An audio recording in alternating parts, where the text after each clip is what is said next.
Hi everyone, this is Kerim Baran with SolarAcademy. Today I have with me Emilie Wangerman of Lightsource BP, and I also have Nico Johnson, my partner in crime at SolarAcademy and the founder of SunCast, one of the number one podcast in the solar industry or in the renewables industry, as I see it. And today we're going to talk to Emilie about Lightsource BP's story, recent evolution, products, and a few other things. And thank you, Emilie, for being here with us. Of course. Thank you for having me. So, Emilie, maybe before we jump into Lightsource, you can tell us a little bit about your background and how you found yourself at Lightsource. Sure. Yeah, I wouldn't say it's unique, but it is a little different than some of my other fellow solar employees and colleagues. So I started as a chemical engineer as well as psychology from an undergrad. And as a chemical engineer, I actually started as a chemical engineer and then decided that I was going down a path of a little bit too technical. And so I decided to also add psychology to the mix. And I say that because that really defines who I am. I really like the technical side. I can talk to you about a product or the market design or how to build a semiconductor. But I also really like talking to you about how are you developing your employees? How are you managing your employees and maximizing the benefits of them, as well as giving them a place where they feel included and welcomed. That's really me. And then when I went into my first job after undergrad was at Intel Corporation. And so I started in the technology development side, and I was in Intel for about 8 years, but then I decided that I was done with the really technical side. And so I went back to business school and I studied my MBA as well as I studied energy markets. And so I did a master's in environmental management focused on energy markets. And so again, it was really that balance of getting that technical side, but also getting the balance of business and people. And so that's exactly how I got into renewable energy. I chose to go back to school. I chose to go back to school to specifically learn about renewable energy. And the reason I did that is I was living abroad and I was seeing how conventional resources were really causing catastrophic impact to the environment. And I wanted to be a part of solving that problem. And so I went back to school, studied the actual technologies on the renewable side, and then went into business. I joined Lightsource after I had worked for PG&E for several years. PG&E is a large utility in California. And there I focused on a variety of scopes from transmission and distribution to energy procurement to product design on the customer side. And I say all that because I really wanted to get a breadth of experience before I jumped into the commercial and sell side of the business. And so when I joined Lightsource BP, I actually joined, it was before it was Lightsource BP, it was actually Lightsource. And we were a really small company. I had spoken to one of my former friends, well, one of my friends at business school, and she said, "Hey, we're starting this company. What do you think? You want to join us?" And coming from a big company like PG&E, it was almost shocking. I showed up with a business suit and I showed up with, my pad folio, and they were both like, "Wait, first of all, why do you have a pad folio and why are you wearing a business suit?" And so it was a bit of a shock from a culture perspective, but it was an amazing, like, freeing shock. So it was a really great experience to join a company when there were about 7 employees. We didn't know yet where we wanted to be in the US. We didn't have a portfolio, and we just had to jump in and create something. So it was a really great time to start. That was back in 2017. It's now 2024, which is crazy. So I've almost been at the company I've been at a company about 6 years. And now we have 300 employees and we have 30 gigawatts and we've done over 4.6 billion in financing. So it's been an incredible growth. I now lead the company for the US. And so it's been an exciting time. Emilie, the journey from your prior corporate experience to choosing work at a utility, PG&E, learn the power industry, and then go into a startup helped you form some core elements to not only skills development, but leadership. As you look back from the perch as head of USA, what were some of the more important moments for your time in Lightsource specifically from a personal career development perspective that you would want others to be able to reflect on as either internally at the company or out in the industry?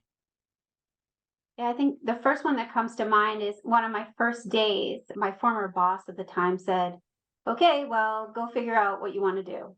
Go figure out your strategy. Where are we going to grow? Mhm. What's the strategy for Lightsource?" And coming from a bigger company, that's very freeing for me. But I think sometimes people can feel quite overwhelmed by ambiguity or Mhm. lack of direction. And so for me, I was like, yes, I'm in. I can do this. I pulled up my business school thinking. I pulled up all the experience that I had at school as well as at PG&E. And I said, okay, yeah, I do understand the energy markets. I do understand where are the markets where we can grow as fast as possible. We can hit the highest returns without having to wait 10 years to develop our pipeline. So it was freeing for me and it was an exciting time, but I can tell you that I've seen other people react when we have that lack of clear direction of almost like a panicked moment, especially people that come from bigger companies. And so it's okay to feel that bit of stress when you have that ambiguity. It's okay to actually voice that and say, I'm a little uncomfortable. Can you give me a bit more direction?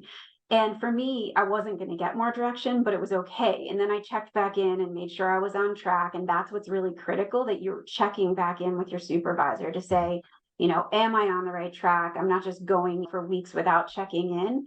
So that's really critical. And it's also okay to voice it and say, you know what, I need a little bit more. Can you give me a little bit more? And if that supervisor says, you know what, we don't have any more direction, come back to me with some ideas, that's okay too. And then as people are thinking about joining the company or as you're recruiting for other people to join, it's important to mention that we are still fundamentally a startup. Look, we're soon to get Mhm. acquired by BP, which is a massive company, but we will be 100% owned by BP, which means we'll still be a 100% functioning smaller company that has a lot of that entrepreneurial spirit, that lack of Mhm. tons of different structures and systems. And so people have to get comfortable and have tolerance for ambiguity.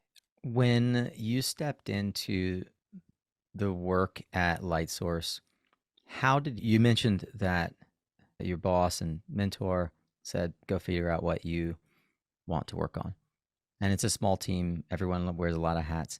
How did you begin to settle into the area that you knew was going to be your core strength? You've been for 6 to 7 years now, effectively leading the development arm. But how did you know that was the right area for you to lean in? And I guess what I'm looking for there is what sort of professional signals or decisions led you to take the first steps and then to continue through that evolution of your career of ultimately leading the project development and sort of market side of the business? Yeah, that's a good question. I'd say that I was really flexible, meaning that I came in, I had this background in a variety of skills, right? I worked on Mhm. strategy, I worked on energy procurement, I worked in operations and program management. And I pulled the skills from every single one of those projects in my very first role, Mhm. which was in a director for origination. And in Mhm. that scope of the director of origination, I needed to have that skill of really good project management, effective communication, understanding of the energy markets. And so I really did need to pull from a variety of the knowledge that I had from PG&E as well as from business school and from my energy management program. So it was a really good mix, but what I really enjoyed and how I continued to grow in my career was tapping that mix of the business and the people side. So as I continued to grow, as I took on senior director and then VP and SVP in that role, I took on more scope, which was a combination of more people as well as more scope within the organization. For instance, I took on the strategy for the organization. So that pulled from my past experience. It was something that I really enjoyed, which is how do we continue to grow as an organization, knowing that there's competition, that there's changes in products, changes in price, changes in inflation. So it's for me that thinking outside the box and creating that value for the company was really important to me. And that's the combination of the commercial side, which I already had, plus this longer term strategic thinking. So we formalized that we also formalized adding the M&A under me. And that was because as projects started to get slowed down, you look external, you say, okay, hey, permitting is becoming harder, interconnection is getting delayed, and community engagement is getting tougher. Okay, that's slowing down the business, as well as costs are increasing from an EPC side and costs are increasing from an ops and financing side. So things are all working against you. Well, how do you keep the growth going at, in fact, at an accelerated rate while managing through that change? And so one of the ways that we did that was to add acquisitions to supplement our pipeline. And rather than having that as a finance team doing it separately, we did it a little differently, and we kept it under my team, which was the commercial team, because it was paired with, okay, now we're quickly pairing that project with offtake. And so it was a lot faster turnover. So we weren't wasting time on acquiring projects that couldn't convert for years to come. It was like, nope, they're delivering within that same year or the next year. And so having that all within scope was really an evolution of my role, which was really just expanding the influence and how I did it. But fundamentally, it was still driving the growth of the business, just with incremental scope underneath me. Oh, that's such an interesting and sophisticated answer. I'm really impressed. It reminds me of an interview that I was watching with the founder of Airbnb, a recent interview where they essentially made design a key function. And it sounds like your solution design oriented, that out of the box thinking, pairing different functions together and kind of breaking the walls between traditional departments played a really important role in defining the culture that you helped create over the Yeah, past definitely. 6, 7 years. Yeah. Yeah, I totally agree. In fact, I would say I hit a lot of roadblocks along the way.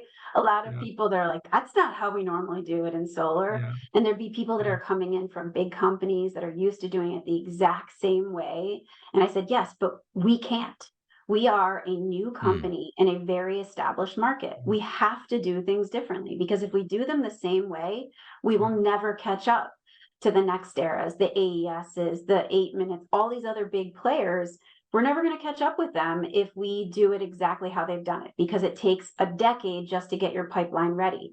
So I did break down a lot of barriers, probably maybe rubbed a few people the wrong way with some changes, but in the end, people were really, they embrace it. It's freeing when you get into the organization, because you can still do something differently. And as long as you're doing it for a reason, you're not just doing it because you want to grow your ego, or you want to grow your ego, be able to pat yourself on the back, things like that. This is much more about, okay, I'm doing this to drive growth for the business. And that's how it's really helpful, is if you keep thinking about why you're doing this, and you're setting it, your focus on that North Star, then you're not going to get focused on internal politics or power grabs and things like that. So I do think the reason why we've had good success is fundamentally our culture is very collaborative and very enabling to try something different. Yeah. That, I'm sure that has a little bit to do with your psychology background as well. Like, you have the technical chops and the engineering degree to think very logically and very methodically, but sometimes you got to break those walls to think more holistically about solutions. And it sounds like you guys are doing an awesome job on that. So with that, can I jump into a little bit of a summary of like where Lightsource operationally is right now in the US and globally? And then maybe talk a little bit more deeply about like how you guys are different than on the surface than the other competitors of yours or other developers, and also culturally. Sure. So for those people that don't know, Lightsource BP was started in the UK in 2010. It was focused on a feed-in tariff program out of the UK, doing smaller projects. They were very successful. And so as a result, they started to look to expand into other markets. And one of the first markets that they looked at was the US. And so by the time I started in late 2017, there was a small team that was established out of San Francisco, and we really started to create a pipeline. At this point, our team is about 300 employees across the US, but we also were supporting Brazil. As we move with the integration with BP, we're thinking about restructuring things and managing through that change, which again is critical, managing through change and ambiguity in the company. So we'll see what happens. But right now, the US team themselves is 300 people. We've done 4.6 billion in financing of projects. I think that's like a little over 3 gigawatts of projects that have been developed. And so it's just been incredible growth. What do we do differently? Look, I don't think anyone's going to have this massive, perfect solution. And I think everybody says they're the coolest company out there. What I think we do really well is that we care about our people and we really drive an inclusive culture. We have focused, when we first started, I would say we weren't doing that well at that. Actually, one of the reasons I started chatting with Nico was I wanted to drive change, and I really wanted to be that advocate and that voice for change. And so I started chatting with Nico of what can I do? I started chatting with other leaders in the industry of how can I drive diversity, equity, inclusion in my organization without necessarily being the top leader, being one of the senior leaders, but not being one of the top, as well as proving that you don't need metrics or targets. It's about proving out that as you create a more inclusive culture that is more diverse, it creates a better culture. One of the things I think we do really well is our hiring and retention packages. At Lightsource BP, we care about our people and our environment, and fundamentally we develop clean energy. So what we call it is responsible solar. I'm really passionate, as you said, about our people, which includes our communities as well as our employees. With our employees, we really care about diversity, equity, inclusion. We drive inclusion at a whole other level. We look at, are we bringing in people from the oil and gas industry? Are we bringing in people that have had no experience in solar? And then are we bringing in people with decades of experience? So it's really gone beyond just the gender conversation. It's really moving to, while we have 40% women in the general population, we also have 30%, 35% in women leadership, but we go beyond that because fundamentally the reason for diversity is to drive a better company and a more inclusive company. And so that's something we really care about from our employees. And then externally, we focus on community engagement. Solar is getting harder. Solar and storage are getting harder to develop. And so we need to be a part of the community from the very beginning, all the way through the life of that asset. And so we are engaging with the community. They're being a part of the life cycle of the asset. They're helping us define, for instance, what type of agrivoltaics are we going to have on site? We have an amazing project called Bellflower, which is highly inclusive of the community. We have sheep grazing. We have honey bees, and we actually have beekeepers that are local beekeepers. The sheep grazing is actually local dad and son team that has a farm right down the road. And so we're really inclusive in how we manage our assets. Actually, on that site itself, we also have an engagement with the University of Chicago and Argonne and others, which is actually testing the value of providing pollinator-friendly seed. And so the more you can engage with your community, the more they're going to understand the value of renewable energy. And that's the same way when we treat our employees, right? We care about them. We want them to be included in all parts of the organization. And so fundamentally, that people one is critical to us. And I do think that's a differentiator for us. There was recently, I listened to a lot of podcasts, and there was recently a podcast from the Daily, the New York Times Daily. And they were talking about hybrid work environments. We're struggling with that too, but we feel like we focus first on how the employees want it versus sometimes the management's, no, you're going to get back to the office. Half of our workforce is fully remote. So we can't do that. We literally cannot have everyone in the office because half our employees are nowhere near an office. And so we think first about the employees so that they're in the community, which means they can't be in office. So we have to flex as it's related. So that's the people side. Lightsource is a renewable energy company that's been around for a good while, but it's merging with one of the biggest big oil companies that's been around for a century plus. And energy is something we all need and appreciate, but there's been a lot of negative sentiments about large, especially big oil companies over the past couple of decades as well. And when we talk about people, energy, and environment, can you tell us a little bit about how you guys think of energy and environment? That is maybe clarifying for everyone what this merger of a renewable energy with a traditional big oil company looks like, and how maybe you guys might be that beacon of light in terms of bringing change to the energy industry. I like how you use that beacon of light since it's light source. Yeah, So good play on words. exactly. Yeah.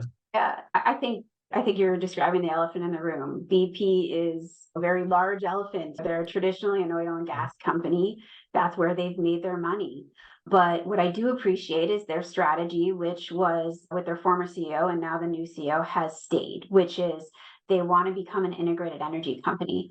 And they are including renewable energy investment in that strategy. And we are a massive component of that. While BP took an investment, a minority investment in us back in 2017, we were a really small company with mainly our operations out of the UK and some pipeline in some parts, including the US. We were just starting to grow.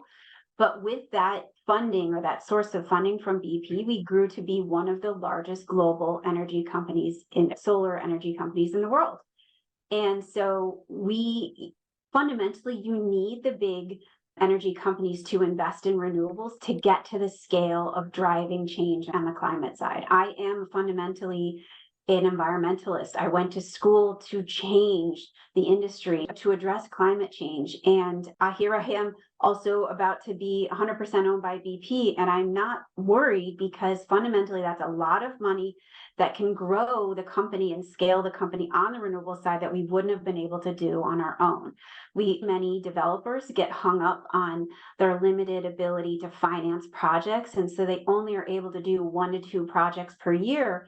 And they're really strapped. They can't grow their business. We were able to expand our business to 300 employees, to 30 gigawatts of pipeline in 5 years. And that's massive growth that wouldn't have been able to be done without our partner with BP. And they're talking about us supporting their continued plans, right? BP doesn't talk in megawatts. They talk in gigawatts. They talk in terawatts. They talk big numbers. And so for me, it's exciting that once we open up that balance sheet and support the projects, it'll really drive a lot of change. Emilie, one of the things that is incredibly difficult, you mentioned integration a moment ago, is the ability to communicate at scale across your team. You have an easier job with 300 than Lightsource than BP does with the thousands of employees. But employee empowerment to really live out the culture that you've created is a perennial problem for any sort of HR or leadership team. How have you all approached it at Lightsource? And maybe give us an example or two of specific frameworks that help you embed the culture and empower your employees to show up as their best self at Lightsource. Yeah, that's a really good question, Nico.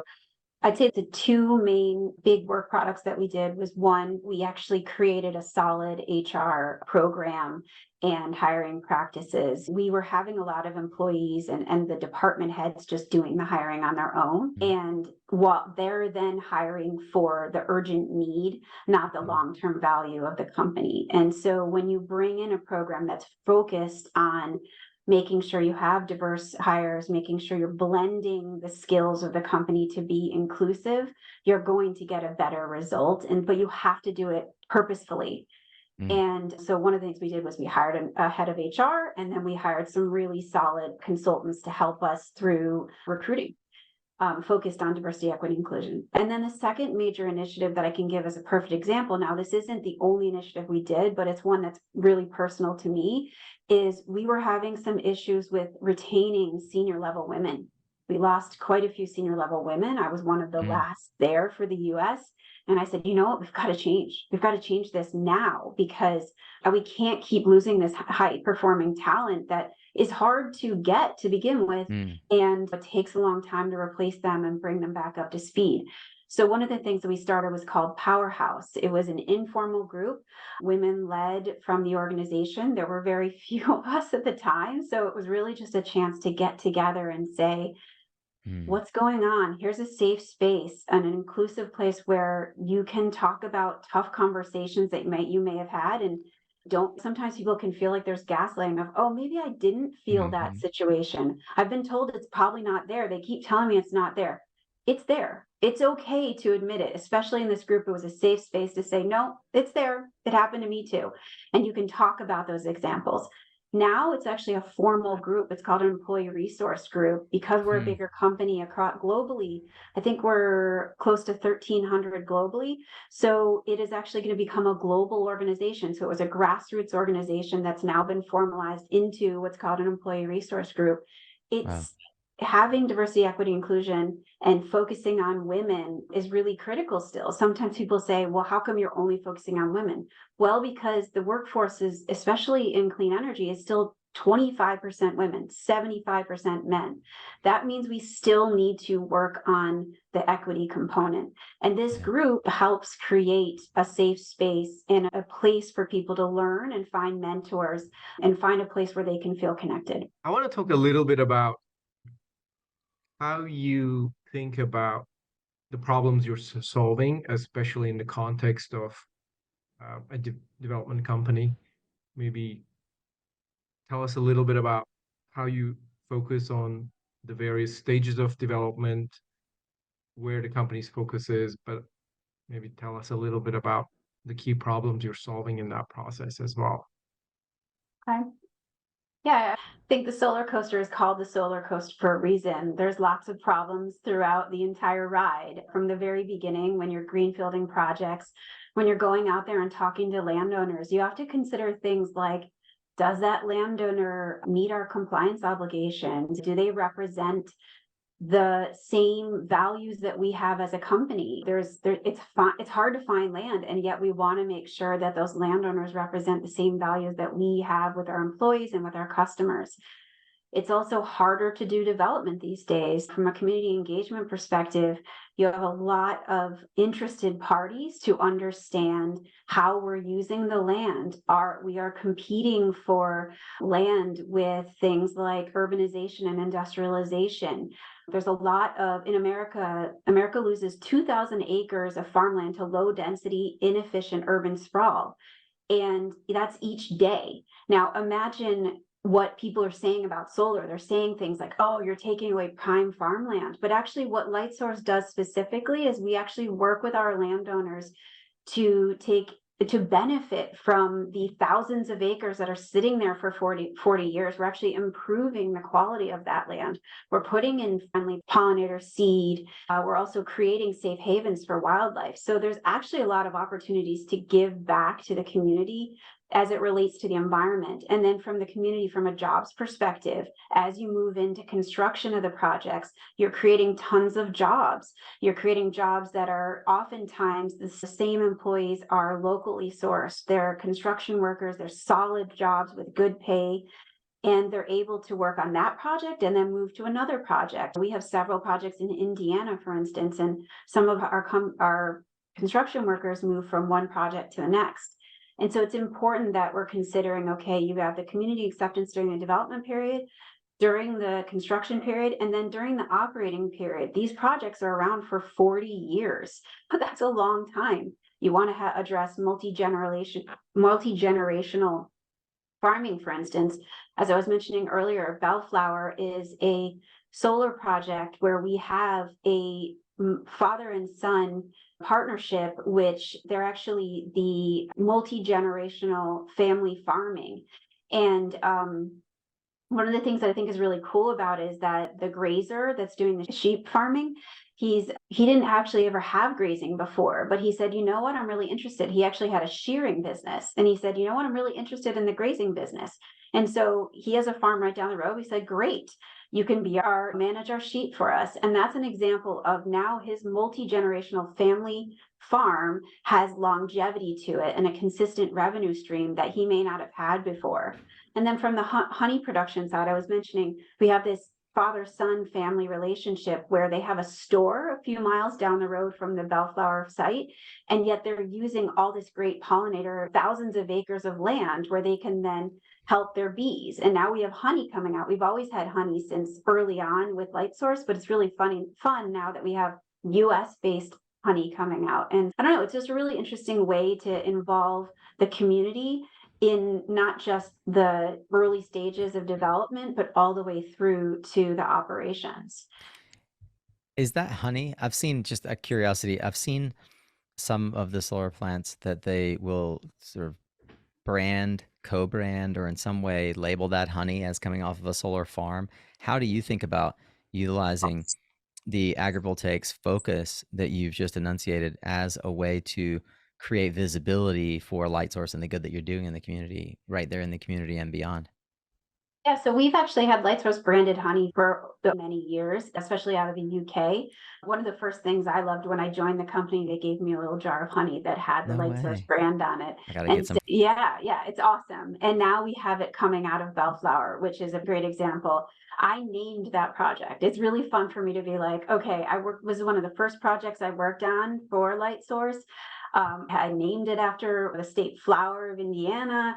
I worked with the off-taker, which we haven't even talked about, but the products and working with our customers. But at the end of the day, it's fun to now see that the flowers on that site and the other pollinator-friendly seeds are actually creating honey for communities and for our customers. It's definitely available. Happy to send you some. You had Right. mentioned that you hadn't gotten into the products. How does a lot of folks don't, you were the first to really illuminate for me that a project development company can think in terms of productization, right? You're commercializing electrons. So how do you think about packaging those electrons in a way that your consumers really care about? You talk a bit about how you've evolved that thought process. Definitely. Yeah, I'd say in the early stages of renewable energy development, a lot of it was driven by policy and RPS, so renewable portfolio standards and targets. We're still policy-based company. I would tell you that most industries have policy as helping them continue. Even the oil and gas industry, for instance, still has quite a few subsidies.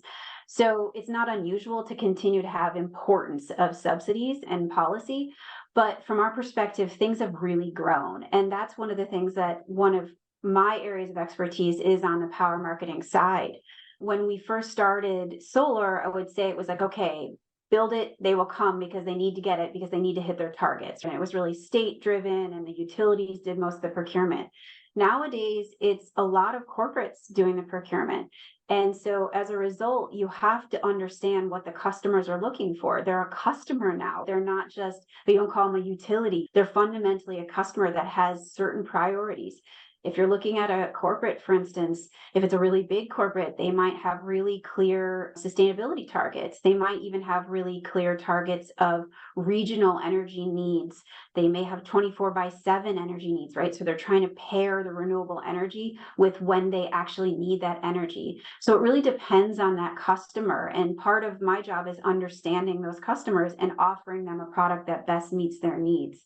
Sometimes a customer at the end of the day really just wants a little bit of movement. They want to understand the market. They want to get involved with renewable energy, but really they don't have the budget to manage it. So they may be better fit for REC procurement, renewable energy credits.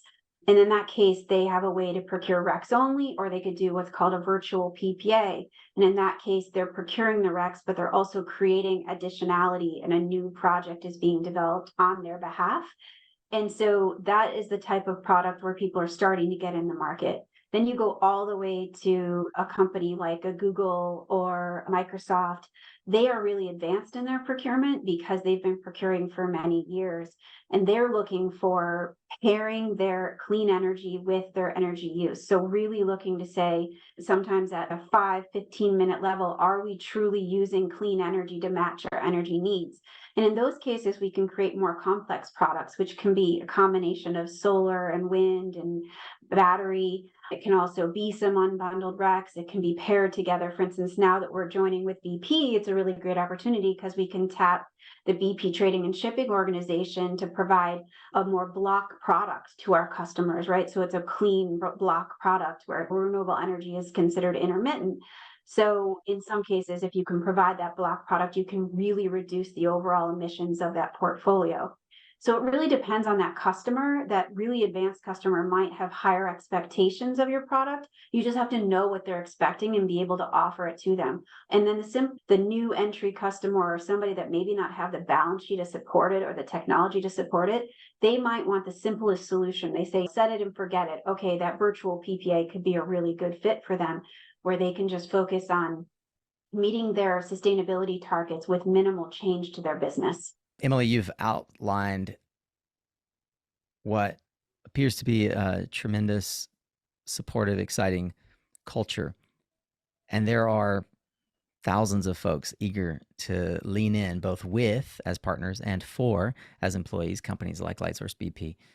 As the head of US, I'd love to hear what, from your perspective, you feel those stakeholders get excited about when they are considering and ultimately choose Lightsource as a partner. That's a great question. I think my son's best friend really summarized it well. And she said to me yesterday, I was telling her about this conversation, and she said, just say what your heart tells you to say. And that is exactly how we behave. That is our culture. We believe in addressing climate change. We believe in our people. We believe in the importance of renewable energy. And it comes through. It comes through in our conversations with our employees, and it comes through in our conversations with our customers. We're not selling something to you just for the sake of selling it. We're selling it because we care. And so that's all I have to say. I think that's the best way to describe why we are unique and why I'm still at Lightsource BP after all these years.